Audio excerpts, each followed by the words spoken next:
নমস্কার বন্ধুগণ, welcome back to motor defined. আমি আপনাদের হোস্ট অ্যান্ড দোস্ত অরিন্দম ঘোষ, আর আজকে আপনাদের জন্য ফাইনালি নিয়ে চলে এসেছি all new 2026 TVS রনিং 225 অ্যাগন্ডা addition. Title thumbnail থেকে আপনারা অলরেডি বুঝে নিয়েছেন। ভিডিওতে আজকে আপনাদের সাথে এই বাইকটার একটা ডিটেল রাইড রিভিউ শেয়ার করব, কিন্তু শুধুমাত্র রাইড এক্সপিরিয়েন্সই নয়, এটা অ্যাগন্ডা এডিশন। সো নতুন চেঞ্জ কি কোম্পানি এখানে করেছে, আর তার সাথে ফিচার, স্পেসিফিকেশন, মাইলেজ, আর এখন আপনি এই এডিশনটার জন্য প্রাইস কত পে করছেন, এভরিথিং ইন ডিটেল ডিসকাশন হবে। আর তার সাথে এটাও আপনাদের আমি ভিডিও এন্ড পর্যন্ত ক্লিয়ার করার চেষ্টা করবো যে 200-250 সিসির মধ্যে যদি আপনার বাইক কেনার প্ল্যান হয়ে থাকে, এই বাইকটা যদি লিস্টে থাকে, কম্প্যারিজন যদি এই বাইকটার কম্পিটিশনের সাথেও করেন, তাহলে কিনলে এই বাইকটা আপনার জন্য কতটা ভালো হতে পারে।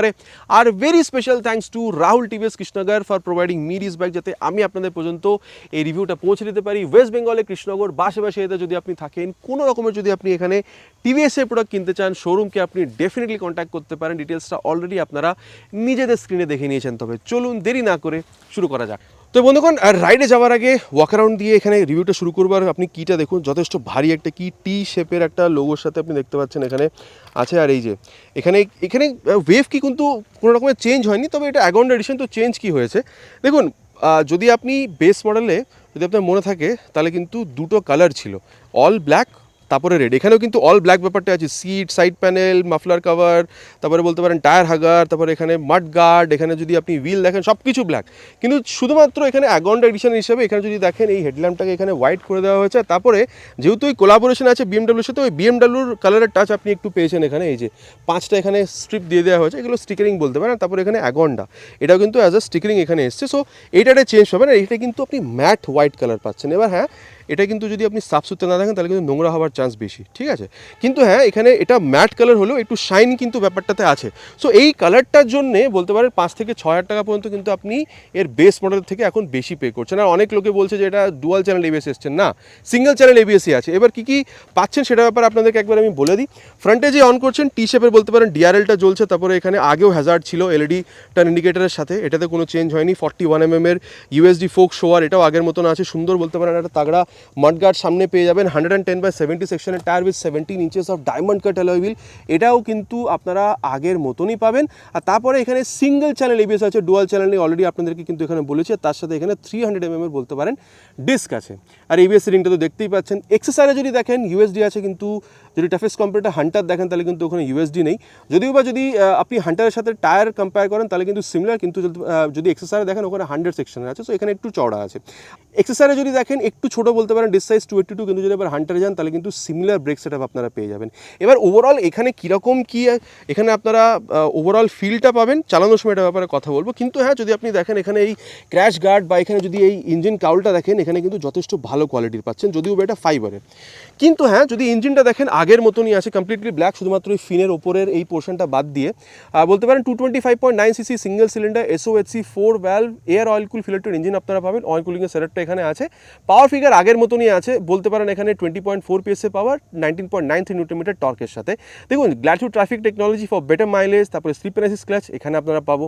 তো কীরকম কী করে কাজ করে জিটিটি, সেটাও আপনাদেরকে আমি আগে বলবো। ইনফ্যাক্ট সিপো ক্লাসটা আপনাদেরকে আমি টেস্ট করে দেখাবো। এবার যদি কম্পেয়ার করেন উইথ এক্সেসর, তাহলে এখানে পাওয়ার টর্ক বেশি। কিন্তু যদি হান্টারের সাথে কম্পেয়ার করেন, পাওয়ারটা অলমোস্ট সিমিলার, কিন্তু যদি টর্ক দেখেন ওখানে 27 নিউটন মিটারের আছে। সো এখানে বলতে পারেন একটু কম আপনারা পাবেন। এবার যেহেতু ইঞ্জিনের ব্যাপারে কথা হচ্ছে, এক্সস্ট আপনাদের শুনিয়ে দিই। কিন্তু হ্যাঁ, মাফলার কাভারটা কিন্তু আপনারা এখানে মেটালিক পাবেন, ঠিক আছে, ব্ল্যাক কালারের। চলুন তবে এর যে এক্সস্ট সাউন্ডটা, সেটাও আপনাদেরকে আমি একবার শুনিয়ে দিই।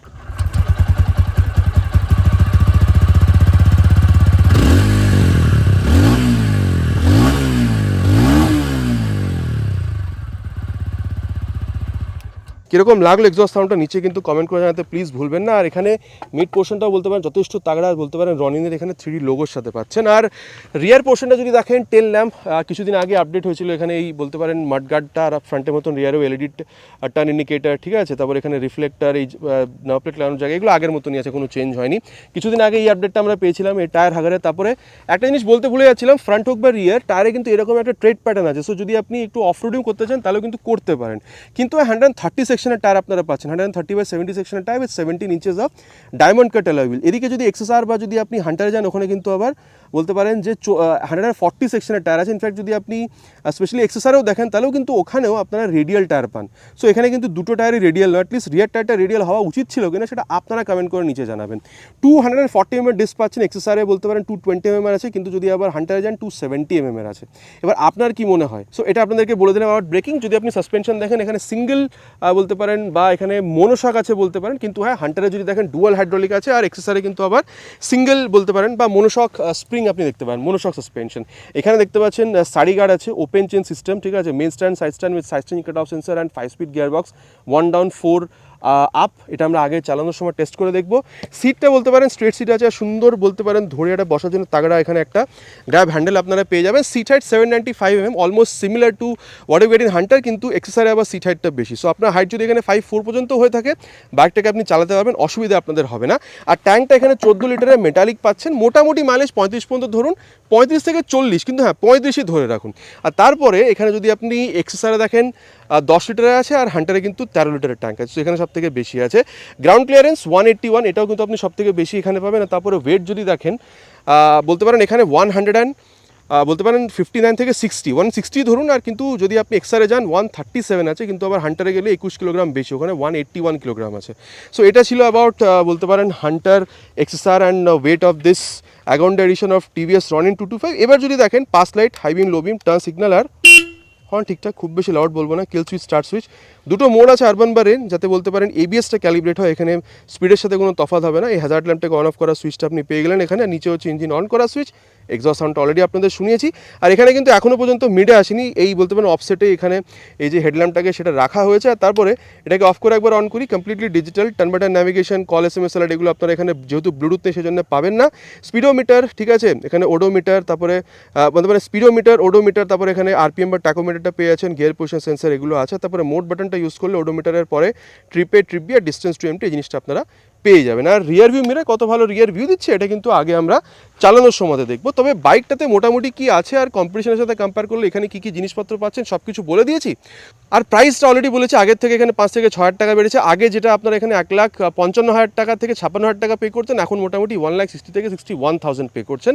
ওয়েস্ট বেঙ্গল কৃষ্ণনগর হিসাবে বলছি, আপনার এতে ডিফারেন্ট হতে পারে ডিপেন্ডিং আপন ইন্স্যুরেন্স অ্যান্ড RTO চার্জেস। নিজের এরিয়া যদি আপনি প্রাইস জানার প্রয়োজন বোধ করে থাকেন, নিচে প্লিজ কমেন্ট করে জানাবেন, আমি চেষ্টা করবো আপনাদের প্রাইসের সাথে রিপ্লাই করার।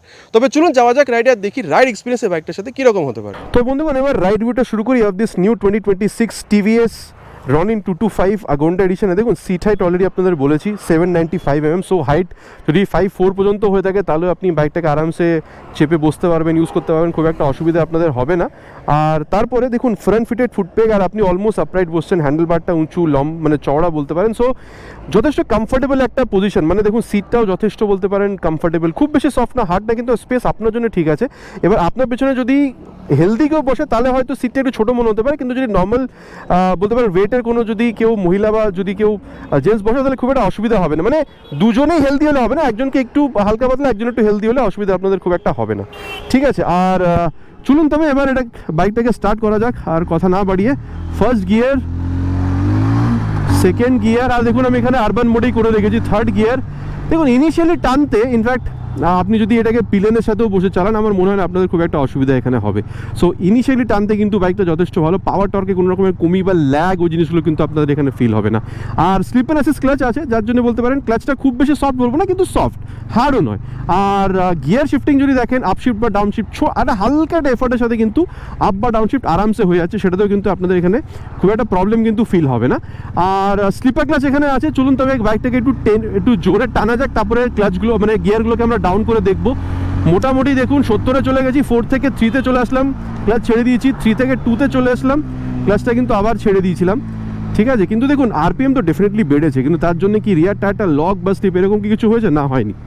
যথেষ্ট ভালো এখানে বলতে পারেন এই স্লিপার অ্যাসিস্ট ক্লাচটা কাজ করছে। এরকম হাইওয়েতে আছেন, ফট করে সামনে কেউ চলে এসছে, আপনি অনেকটা স্পিডে আছেন, গিয়ার ডাউন করে স্পিডটা স্লো করে দেওয়ার পরেও যখন আপনি গিয়ার ডাউন করার টাইমে যখন ক্লাচটা ছেড়ে দিচ্ছেন, রিয়ার টায়ারটা লক বা স্লিপ হচ্ছে না, মানে আপনার সেফটি ইনক্রিজ করছে এরকম যদি আপনি হাইওয়েতে বেশি স্পিডে যদি রাইড করেন তাহলে, ঠিক আছে। আর এবার চলুন, এবার ক্লাচ গিয়ার এত কিছু কথা হচ্ছে, তাহলে এবার এর অ্যাক্সেলারেশন টেস্টটা কমপ্লিট করি, তারপর এর যে পারফরমেন্স সেটা নিয়ে আমরা আগে কথা বলবো।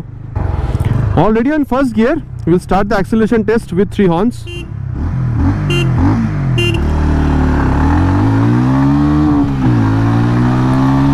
Cross 60, cross 90, approaching 100 and 100 also crossed. বন্ধুগণ, এবার যদি এখানে আপনাদের আমি স্মুথনেস বা ওই ব্যাপারটা বলি, ঠিক আছে, ভাইব্রেশনে দেখুন 80-85 পরে আপনি এখানে পাবেন, বাট এতটাও নয় যে বাইকটা কেনাই আপনি ছেড়ে দেবেন বিকজ অফ ভাইব্রেশন, সেরকমও নয়। হ্যাঁ, যদি দেখুন এখানে আপনি যদি সুইট স্পট দেখেন, মোটামুটি ফর হাইওয়ে ক্রুজিং আমি বলবো 100ও যেতে পারেন, বাট 90 পর্যন্ত সুইট স্পট, ওখানে খুব বেশি ভাইব্রেশন নেই। আর বলতে পারেন এখানে আপনার স্টেবিলিটি প্রবলেম তো আপনার টপ স্পিডে গেলেও হচ্ছে না। আর মাইলেজ মোটামুটি অলরেডি আপনাদের বলেছি, এখানে আপনি 35 বা প্লাস পর্যন্ত আপনি এক্সপেক্ট করতে পারেন, ঠিক আছে। আর ইঞ্জিন হিটিংয়ের ইস্যু আপনাদের এখানে হওয়ার খুব একটা কথা নয়। আর একটা ব্যাপার আছে, ধরুন আপনি এখানে হাইওয়েতে না, আপনি এখানে সিটিতে রাইড করছেন, আপনি বারবার ক্লাচ থ্রটল গিয়ার ইউজ করছেন, মাইলেজ পড়ে যাচ্ছে আস্তে আস্তে এগুলোর জন্য সিটির মধ্যে ট্রাফিকে। এখানে দেখুন আমি ক্লাচ ছেড়ে দিয়েছি, থ্রটল ছেড়ে দিয়েছি, সেকেন্ড গিয়ার এখানে রেখেছি, মোটামুটি 10-এর স্পিডে আপনি এটা এগিয়ে যাচ্ছে। সো এটাকে company glide through traffic technology বলছে ফর বেটার মাইলেজ। যেহেতু আপনি বারবার ক্লাচ থ্রটল গিয়ার ইউজ করছেন না আর আপনার বেটে এগোচ্ছে, সেজন্য মাইলেজটাও এখানে মেনটেন হবে, ঠিক আছে। আর এবার যেটা নিয়ে কথা হবে সেটা হচ্ছে এই বাইকের ব্রেকিং। মোটামুটি এটাকে নিয়ে যাব হচ্ছে 60 থেকে 70-এর মধ্যে, পেছনে কেউ নেই দেখে নিলাম। আর এই যে 65-এ নিয়ে গিয়ে ফ্রন্ট ব্রেক। দেখুন আমি না অনেক বাইক রাইড করেছি, স্পেশালি ক্রুজিং বাইকে আমার একটা এক্সপিরিয়েন্স, যে ঝট করে দাঁড় করিয়ে দেবে ওই ফিলটা হয় না, এখানেও নেই। এখানে আরামসে দাঁড় করাচ্ছে, প্যাসে দাঁড় করাচ্ছে, কিন্তু হ্যাঁ যেখানে দাঁড় করাতে চাচ্ছেন সেখানে দাঁড়িয়ে যাচ্ছে, খুব একটা অসুবিধা হচ্ছে না। কিন্তু হ্যাঁ, ওই ঝট করে দাঁড় করে দিচ্ছ ওই ব্যাপারটা নেই। 300 mm যে ফ্রন্ট ডিসটা যথেষ্ট ভালো আপনাকে ব্রেক রেসপন্স দিচ্ছে। আর এবার চলুন রিয়ার ব্রেকটাকে একবার টেস্ট করি, পেছনে কেউ নেই। আর এই যে 61-এ নিয়ে গিয়ে রিয়ার ব্রেক, 240 mm রিয়ার ব্রেকটা যেটা পাচ্ছেন না প্রোগ্রেসিভ, যেরকম মোটামুটি প্রতিটা ভিডিওতে বলে থাকি যে রিয়ার ব্রেকটা যখন প্রেস করছেন তখন হালকা বলতে পারেন স্পিডটা স্লো হচ্ছে, ওই ব্যাপারটাই আসছে, ঠিক আছে। আর এবার আমরা রিয়ারের সাথে সাথে ফ্রন্ট ব্রেকটাকে একবার ম্যানুয়ালি প্রেস করে দেখবো, পেছনে সেরকম কেউ নেই। আর এই যে 66-এ গিয়ে রিয়ার উইথ ফ্রন্ট, দেখুন ব্রেক রেসপন্স আপনি যথেষ্ট ভালো পাবেন, সেটা নিয়ে কিন্তু কোনো রকমের এখানে কোনো কথা হচ্ছে না। সো ব্রেক আপনি ওভারঅল যথেষ্ট ভালো পাবেন। আর এবার যেটা নিয়ে কথা বলবো সেটা হচ্ছে এই বাইকের সাসপেনশন। দেখুন সাসপেনশন আমি বলবো মিড থেকে স্টিফারের মধ্যে, ঠিক আছে। আমি বলবো high speed, top speed, in fact যদি আপনি কর্নারিংও করেন না, যথেষ্ট ভালোভাবে আপনি কিন্তু এখানে কর্নারিং করতে পারছেন। কিন্তু হ্যাঁ, যখন আপনি গাড্ডাতে যাবেন, ছোটোখাটো গাড্ডা ঠিক আছে, কিন্তু যে আপনি একটু বেশি গাড্ডাতে যাচ্ছেন বা একটু যদি বলুন শার্প যদি আপনি এখানে বাম্পে যান, তখন কিন্তু ঝটকাটা আপনার কোমরে বা কাঁধাতে কিন্তু ডেফিনেটলি বাইকটা ফিল করাবে। সো এই জিনিসটা কিন্তু আপনাদের মাথায় রাখতে হবে। কিন্তু মানে অন রোড যথেষ্ট ভালো, কর্নারিং পারফরমেন্স যথেষ্ট ভালো, কিন্তু যদি আপনি বাম্পে বা যদি গাড্ডাতে যান বেশি, তাহলে কিন্তু আপনার কোমরে ঝটকাটা কিন্তু ফিল হবে। সাসপেনশন ব্যাপারটা হয়ে গেল। এবার যদি ওভারঅল ফিলের ব্যাপারটা বলি, এরকম যখন করছি বাইকটা কিন্তু পালিয়ে যাচ্ছে না এদিক ওদিক, যথেষ্ট কন্ট্রোলে আছে। ওয়েট 160 কিলোগ্রাম কিন্তু ডিস্ট্রিবিউটেড, সো আপনার পেছনে বা সামনে ভারী বা হালকা ওই জিনিসটা ফিল হচ্ছে না। সো যথেষ্ট ভালো বলতে পারেন। আর রিয়ার ভিউটা যথেষ্ট ভালো রিয়ার ভিউ দিচ্ছে, স্পিডোটো ট্যাকো, গিয়ার পুশের সেন্সার সব কিছুই আছে। ব্লুটুথের জন্য টপ মডেল, আর অ্যাটলিস্ট ডুয়াল চ্যানেল এবিএসের জন্য আপনাকে মিড মডেলে যেতে হবে। দেখুন সিটি রাইড তো আপনি করবেন, আপনি বা পিলিয়নের সাথেও যদি রাইড করেন খুব একটা অসুবিধা আপনাদের হবে না। কিন্তু হ্যাঁ, যদি আপনি এখানে পিলিয়নের সাথে লং রাইডেও বেরিয়ে যেতে চান, যেভাবে অ্যাক্সেলারেট করছে গাড়ি, যেভাবে সুন্দর ব্রেকিং দিচ্ছে, সিটিং পজিশনটা এতটা কমফোর্টেবল, আপনি কিন্তু লং রাইডে ডেফিনেটলি নিজে পিলিয়নের সাথে বেরোতে পারেন। আমার মনে হয় না আপনাদের খুব একটা অসুবিধা এখানে হবে।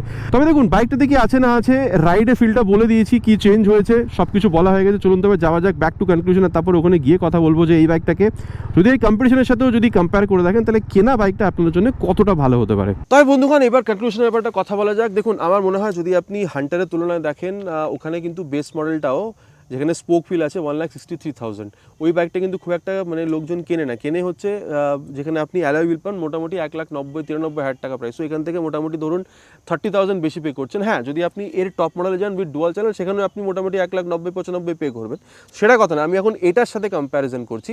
সো যদি আপনি এখানে বেস মডেলের সাথেও যদি আপনি হান্টারের সাথে তুলনা করেন, মোটামুটি ধরেন 20 থেকে 30,000 টাকা পর্যন্ত আপনি সেভ করছেন। প্লাস এখানে টপ স্পিডটাও এখন আপনারা বেশি পাবেন, ঠিক আছে। তার সাথে যদি এক্সারসাইজের তুলনা দেখেন, হ্যাঁ ওখানে পারফরমেন্সটা আপনারা একটু বেটার পাবেন, কিন্তু আবার প্রাইস ওখানে 20 থেকে 25,000 টাকা আপনি বেশিও পে করছেন। আর তার সাথে যদি আপনি এখানে পার্ট কোয়ালিটিগুলো দেখেন, এই ফাইবার বা এই জিনিসগুলো, তাহলে কিন্তু এখানে আপনি এক্সারসাইজের তুলনায় কিন্তু বেটার পাচ্ছেন। আর তার সাথে এখানে আর একটু বেশি কমফোর্টেবল রাইডও পান, ঠিক আছে, এক্সারসাইজের তুলনায় যদি আপনি দেখেন তবে। সো দেখুন আমি বলবো দুটো বাইকে যথেষ্ট কেনার মতো বাইক, কিন্তু এখানে যদি আপনি আসেন, আমি বলবো most value for money bike. মানে 160 সিসির বাইকের প্রাইসে বলতে পারেন এখানে 225 সিসি পাচ্ছেন। সো আমি বলবো 160 থেকে 250-র মধ্যে যদি আপনি সিসির মধ্যে দেখেন, এই বাইকটা মোস্ট ভ্যালু ফর মানি মনে হবে। কেন? বিকজ এখানে লাইটটাও ভালো, আপনি এখানে স্লিপ অ্যান্ড অ্যাসিস্ট ক্লাচ, ঠিক আছে, আপনি এখানে সিঙ্গেল চ্যানেল ABS, আপনি এখানে গ্লাস টু ট্রাফিক টেকনোলজি, তারপরে বলতে পারেন সিটি রাইডও করতে পারেন, ভালো মাইলেজও পেয়ে যাবেন আপ টু 35+ও বলতে পারেন। এখানে আপনি প্লেনের সাথে যদি চান আপনি সিটি রাইডও করবেন, লং রাইডও বেরিয়ে যেতে পারেন। সো এই সব জিনিসগুলোর জন্য বলতে পারেন যদি ওভার XSR বা হান্টারও যদি আপনি দেখেন, এখানে কিন্তু এই 1,55,000 থেকে 61,000-এর মধ্যে এই প্রাইস রেঞ্জটাতে কিন্তু এই বেস মডেল 2025 TVS বলতে পারেন রনিন 225 অ্যাগন্ডা এই এডিশনটা কিন্তু যথেষ্ট ভালো একটা product, both for city and long rides. তবে আর আপনি কি ভাবছেন আফটার দিস রিভিউ, আপনি কি XSR কিনবেন, হান্টার কিনবেন, রনিন কিনবেন, নাকি রনিনের তুলনায় অন্য আরও কোনো বাইক কিনতে চান? নিচে কিন্তু কমেন্ট করে জানাতে প্লিজ ভুলবেন না, ইটস মাই রিকোয়েস্ট। আশা করছি ভিডিওটা ভালো লেগেছে। ভালো লেগে থাকলে প্লিজ ভিডিওতে একটি লাইক, আর চ্যানেল যদি প্রথমবার এসে থাকেন সাবস্ক্রাইব করে বেল বাটনটা অলে হিট করতে ভুলবেন না। আগেন ইটস মাই রিকোয়েস্ট, খুব তাড়াতাড়ি দেখা হবে আপনাদের সাথে এরকমই একটা ভিডিওতে বাইক বা স্কুটারের সাথে। Till then ride safe and জয় হিন্দ।